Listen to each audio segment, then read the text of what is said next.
Hello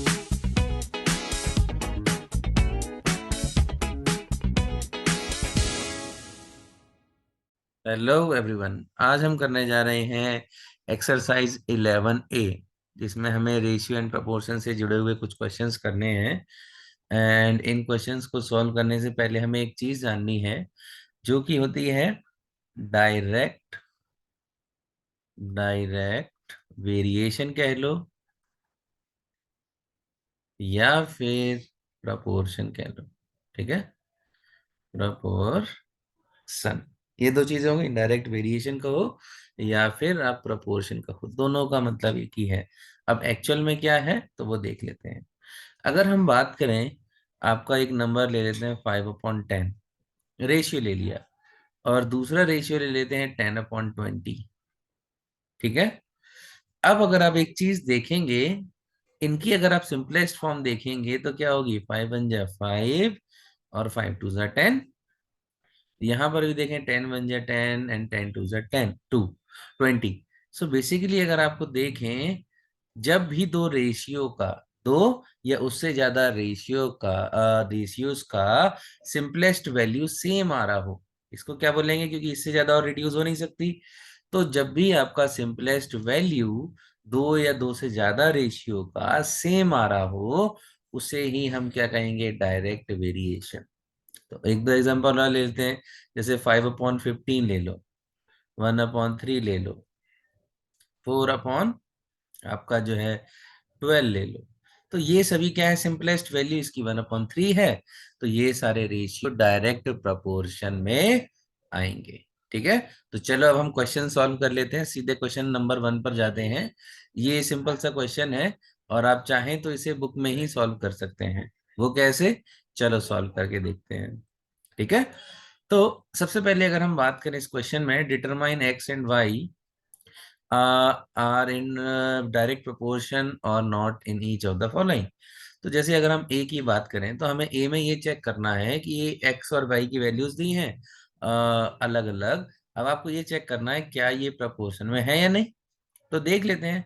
पहला तो आपका रिड्यूस्ड फॉर्म में ही है, सबसे पहले आपको यही करना है, जितने भी रेशियो दिए हैं उनको आपको रिड्यूस्ड फॉर्म में बना लेना है। और अगर रिड्यूस्ड फॉर्म सभी की सेम आ जाती है, तो आपको क्या समझना है कि ये डायरेक्ट प्रोपोर्शन में है। तो पहला 1/5 ये तो ठीक है, ये रिड्यूस्ड है। ये रिड्यूस नहीं है और छोटा हो सकता है, तो 2 1 जा 2, 2 5 जा 10 हो गया छोटा, यानी कि ये रिड्यूस फॉर्म आपकी दोनों सेम है पहले दो में। चलो इसकी बात करते हैं, 3 1 जा 3, 3 5 जा 15, यानी कि ये भी, इसका भी अगर हम रिड्यूस फॉर्म देखें या सिंपलेस्ट फॉर्म देखें, सेम है। तो इस वजह से ये भी हमारा है। अब लास्ट वाला देख लेते हैं, 4 1 जा 4, 4 5 जा 20। तो यहाँ पर अगर हम ऑप्शन ए की बात करें, तो यहाँ सभी की रिड्यूस्ड फॉर्म 1/5 आ रही है। तो इसका मतलब ये डायरेक्ट प्रोपोर्शन में है। चलो बी पार्ट को देख लेते हैं। यहाँ 1/4 ये रिड्यूस्ड फॉर्म ही है ऑलरेडी, इसको रिड्यूस्ड फॉर्म में बनाते हैं। 2 1 जा 2, 2 4 जा 8, तो ये भी 4/1 आ गया। चलो इसमें देखते हैं, 3 1 जा 3, 3 4 जा 12, ये भी 4/1। अब यहाँ देखते हैं, 4 1 जा 4 एंड 4 5 जा 20। तो यहाँ पर अगर हम इसका देखें, तो यहाँ पर जो रेशियो या रिड्यूस फॉर्म आ रही है वो हमारी 5.1, और बाकी सबकी क्या है, 4:1। तो इससे हमें क्या पता चलता है, क्योंकि इन सभी की रिड्यूस्ड फॉर्म सेम नहीं है, सभी से मतलब है इस वाले का, तो हम क्या कहेंगे, ये प्रपोर्शन में नहीं है। चलिए इसकी सी पार्ट की बात कर लेते हैं। तो यहाँ 0.5/3 है, अगर आप और रिड्यूस करना चाहेंगे, तो ये डेसिमल है, तो एक डेसिमल हटा के यहाँ लगा दो। तो 5 1 जा 5, 5 6 जा 30। तो यानी कि बेसिकली अगर हम देखें, तो इसकी रिड्यूस फॉर्म 1/6 है, दूसरा भी 1/6 है। अब यहाँ देखते हैं, 15 का टेबल अगर याद हो, 15 × 1 = 15, छिक्का 90, यानी कि ये भी ठीक है। 2 1 जा 2, 2 6 जा, यस। तो यानी कि ये सारे के सारे सी पार्ट भी आपका है डायरेक्ट प्रोपोर्शन। कैसा है, डायरेक्ट प्रोपोर्शन। क्यों, क्योंकि इन सभी की सिंपलेस्ट फॉर्म या रिड्यूस्ड फॉर्म एक जैसी आ रही है, जो कि 1/6 है। ठीक है, यानी कि ये हमारा सही है, ये है, बी वाला नहीं है। डी की बात करते हैं। चलिए सॉल्व कर लेते हैं। 0 से 0 गया, तो हमारा जो रिड्यूस्ड फॉर्म या सिंपलेस्ट फॉर्म आया 5/3 आया। अब और सॉल्व कर लेते हैं। यहाँ 5 3 जा 15, 5 5 जा 25। तो सेकंड वाले में भी 5/3, थर्ड वाले में भी 5/3, लेकिन यहाँ देखें, यहाँ 3/1 है। बाकी सभी का जो अगर हम रेशियो देखें, वो तो सिंपलेस्ट रेशियो कितना था, 5:3, लेकिन यहाँ 3:1 आ रहा है। तो इस वजह से ये आपका डायरेक्ट प्रोपोर्शन में नहीं है। चलिए अगला क्वेश्चन देख लेते हैं। अगले क्वेश्चन में देखिए, आपको एक्स एंड वाई की वैल्यूज निकालनी है। जैसे यहाँ हो गया, यहाँ हो गया, और यहाँ पर वैल्यूज आपको नहीं दी हैं, ये निकालना है। और ये कह रखा है कि डायरेक्ट प्रोपोर्शन में है। तो सिंपल सा है, जब भी आपको डायरेक्ट प्रोपोर्शन में है, आपको हमेशा एक ऐसी वैल्यू निकाल लेनी है, ऐसा कॉलम या रेशियो देख लेना है जहां पर एक्स और वाई की वैल्यू गिवन हो, और फिर उस और एक्स वाई की वैल्यू का यूज करके थर्ड वैल्यू ऑटोमेटिक आपको निकालनी है। क्यों? क्योंकि ये तो आपके सभी प्रोपोर्शन में है। तो जब प्रोपोर्शन में होंगे तो इनके रेशियो भी इक्वल होंगे। हमेशा याद रखो, दो रेशियो जब भी प्रोपोर्शन में होंगे तो वो दोनों हमेशा इक्वल में होंगे। तो चलो सबसे पहले इनका निकाल लेते हैं। यहाँ पर अगर हम यहाँ पर वाई रख देते हैं, क्या निकालना है, वाई की वैल्यू निकालना है, तो वाई रख दो, या y1 ले लेते हैं इसे। तो क्या करोगे, प्रपोर्शन में है तो इससे क्या मिलेगा हमें, 21/3 क्या मिलेगा, 21/3 इज इक्वल टू 14/y1। ठीक है। सो अब आपको नॉर्मली सिंपली सॉल्व करना है बिना कैलकुलेशन मिस्टेक के।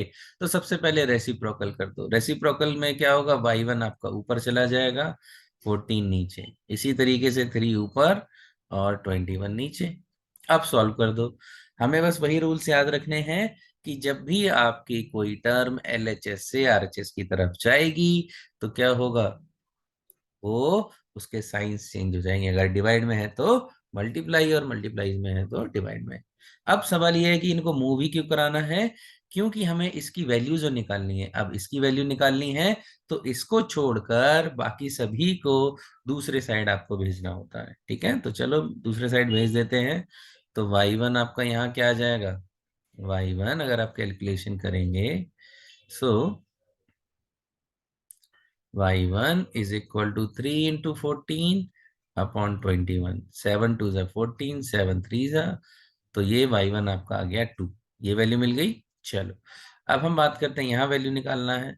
तो कोई बात नहीं, यहाँ वैल्यू निकालना है ये वाले का, तो इसको हम मान लेते हैं x1, और कंपेयर किसके साथ करना है, ये वाले, और ये दोनों जोड़ी ले लो। हमेशा याद रखो, एक जोड़ी कौन सी होगी, जिसमें x और y दोनों की वैल्यू गिवन हो। तो यहाँ हो गया 21 अपॉन कितना हो गया, 21/, फिर से वही ले लो, 21/3।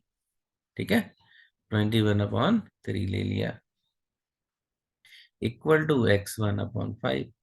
ठीक है, सॉल्व कर दो। आपका ये कहाँ जाएगा, ऊपर, क्योंकि ये यहाँ मल्टीप्लाई में है, डिवाइड में है तो ऊपर जाके मल्टीप्लाई हो जाएगा अपॉन 3। तो x1 आपका हो जाएगा 5 1 5 एंड 105/3 आपका x1 का वैल्यू आ गया। क्लियर है। चलो, और ठीक है, ये आ गया आपका। चलो अब इसका निकालना है 49 वाले का। तो चलो कोई बात नहीं, 49 वाले का निकाल लेते हैं। यहाँ इसको हमने y2 ले लिया।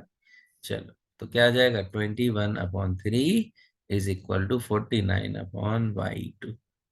फिर से रेसिप्रोकल कर दो, y2/49 equal to 3/21। Cross multiply या कह लो, या फिर वही चेंज करो, तो कितना आ जाएगा, 3 × 49 divided by 21 is equal to y2। 7 3 जा 21, 7 7 जा कैंसल आउट, तो y2 आपका 7 आ गया। ठीक है, ये इस तरीके से सिंपली आपको क्वेश्चन सॉल्व करने हैं। चलो जल्दी से बी पार्ट पर आ जाते हैं।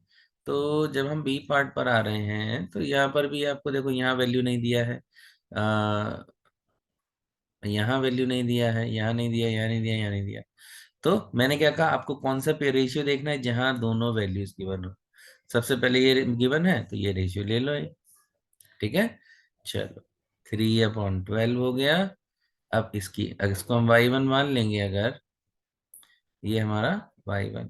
ठीक है, सॉल्व करो, कितना आ जाएगा 12/y1। हो गया, सिंपल है, कुछ नहीं करना है। सो रेसिप्रोकल फिर से किया तो 12/3 is equal to 1/12। Sort out करें और सॉल्व करते हैं तो कितना आ जाएगा, 12 × 12/3 is equal to y1। Cut गया तो y1 आ जाएगा आपका 48, 12×4 = 48।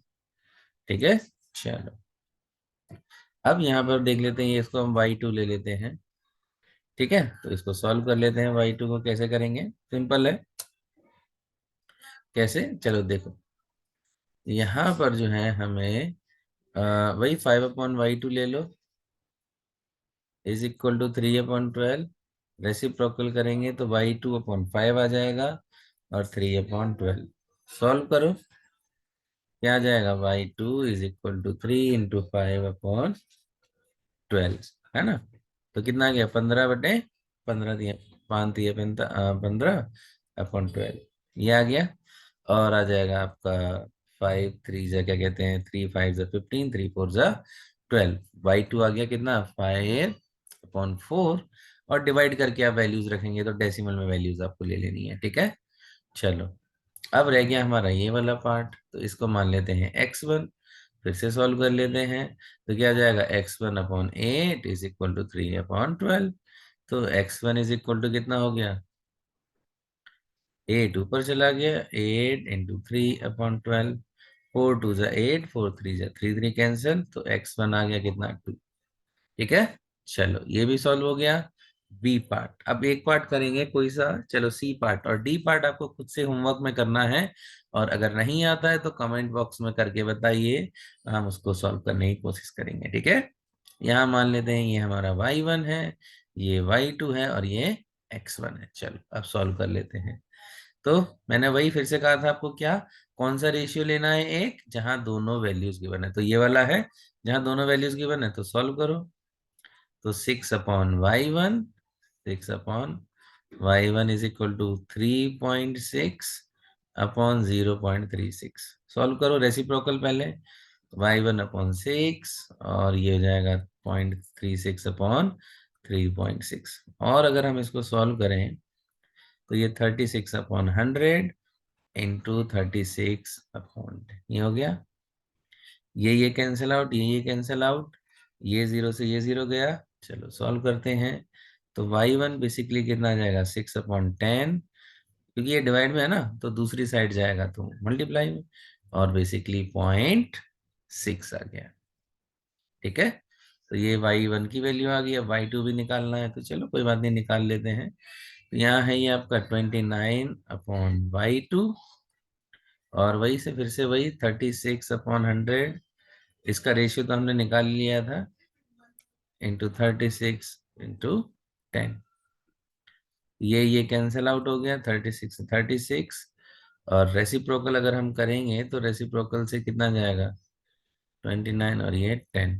ठीक है, सो y2 हो जाएगा आपका 290। अब रही बात x1 की, चलो वो भी सॉल्व कर लेते हैं हम। यहाँ एक लाइन खींची, चलो सॉल्व कर। सो भाई x1/33.5 इज इक्वल टू वही 1/10 ही लिख रहा हूं मैं डायरेक्ट, क्योंकि इसको सॉल्व करने से 1/10 ही आ रहा है। सॉल्व करो तो x1 इज इक्वल टू 33.5/10 और ये आ जाएगा 3.35। ठीक है, तो ये हो गया आपका क्वेश्चन नंबर